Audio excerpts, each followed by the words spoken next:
କେମିତି ଅଛ? ଭାଙ୍ଗି ଯାଇଥିବା ହୃଦୟ ଆଖିରୁ ବାହାରି ଯାଇଥିବା ଲୁହ ଦିନେ ଶୁଖିଯିବ। ଆଉ ମୁଁ ବହୁତ ଭଲ ଅଛି। ଟିକେ ବି ପଛକୁ ଫେରି ଦେଖିଲନି? ଏମିତି ଲାଗୁଥିଲା ଯେମିତି କେବେ ବି ଛାଡିକି ଯିବନି। କେତେ କନ୍ଦାଏ ନା କାହିଁକି ତୁମର ସେ ସବୁ କଥା ମୁଁ ଭୁଲି ପାରୁନି ଆଜି ଯାଏଁ। ବହୁତ ଖରାପ ଲାଗୁଛି ନିଜକୁ। ସତ କହିବି ତ, ତୁମ ଭଲ ପାଇବାକୁ ମୁଁ ବୁଝିପାରିଲିନି ଯେଉଁଠି ମୁଁ ଖୁସି ଥିଲି। ଗୋଟେ କଥା ପଚାରିବି?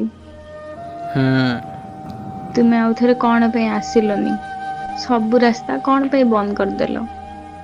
ଗୋଟେ ବର୍ଷ ହେଲା ବହୁତ ଖୋଜିଛି ତୁମକୁ, ବହୁତ। ଯେଉଁ ପୁଅ ମୋ ପାଇଁ ପାଗଳ ଥିଲା, ଦିନେ ସେ କେମିତି ଅଲଗା ହେଇଗଲା ମୋଠୁ। ତୁମଠୁ ଅଲଗା ହେବାର ଇଚ୍ଛା ନଥିଲା, ହେଲେ ତୁମେ ହୃଦୟ ଭାଙ୍ଗିବା ପରେ ସବୁ କିଛି ଶିଖିଗଲି। ଆଉ ଥରେ ଆସିଯାଅ ନା, ମୁଁ ଆଉ କେବେ ବି ଯିବାକୁ ଦେବିନି। ତୁମ ଭଲ ପାଇବା ଆଜି ବହୁତ ମନେ ପଡୁଛି। ତୁମର ସେଇ ଭିଡିଓ ଦେଖିଲା ପରେ ବୁଝିପାରିଲିନି କି ମୁଁ ମୋ ଦୁନିଆକୁ ଛାଡି ଦେଇଛି। ବହୁତ ଖୋଜିଛି ତୁମକୁ, ବହୁତ କାନ୍ଦିଛି।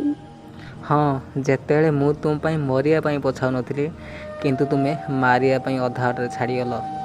ଆଉ ଏବେ ମୁଁ ବଞ୍ଚିଛି, ଆଉ ଖୁସିରେ ବି ଅଛି। ପୁଣି ମରିବା ପାଇଁ କହୁଛ, ଯେଉଁଠି କାନ୍ଦିବା ଛଡ଼ା ଆଉ କିଛି ବି ନାହିଁ। ଆଉ ହଁ, କହିବା ପାଇଁ ଭୁଲି ଯାଇଥିଲି, ମୁଁ ଆଉ କାହାର ହୋଇସାରିଛି। ସେ ମୋ ଜୀବନ, ମୋ ଭଲ ପାଇବା। ଛାଡ଼ି ଦିଅ ତାକୁ ପ୍ଲିଜ। ଆମେ ବହୁତ ଖୁସିରେ ରହିବା, ପ୍ରମିସ କରୁଛି, ପ୍ରମିସ। ବହୁତ ଖୁସିରେ ରଖିବି, କେବେ ବି ମୁଁ ଛାଡିକି ଯିବିନି।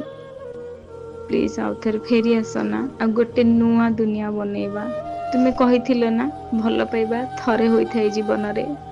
ହଁ, ଭଲ ପାଇବା ଥରେ ହୋଇଥାଏ। ହେଲେ ଆଜି ବି ତୁମକୁ ବହୁତ ଭଲ ପାଉଛି, ସତରେ ବହୁତ ଭଲ ପାଉଛି। ହେଲେ ତାକୁ କେମିତି ଧୋକା ଦେବି, ଯେ ମୋତେ ଏବେ ପାଗଳ ପରି ଭଲ ପାଉଛି। ମୁଁ ଏବେ କଣ କରିବି? ବହୁତ ଭଲ ପାଉଛି ତୁମକୁ। ପ୍ଲିଜ ଛାଡି ଦିଅ ନା ତାକୁ। ସରି, ଯଦି ଜାଣିଥାନ୍ତି ଏ ତୁମ ନମ୍ବର ବୋଲି କେବେ କଲ୍ ରିସିଭ୍ କରିନଥାନ୍ତି। ଆଉ ହଁ, ଯଦି ତାକୁ ଛାଡ଼ିଦେବି ନା, ତୁମର ଆଉ ମୋ ଭିତରେ କିଛି ଫରକ ରହିବନି ଧୋକେବାଜ କହିବା ପାଇଁ। ହେଲେ ମୋର କଣ ହେବ? ମୁଁ କୁଆଡେ ଯିବି?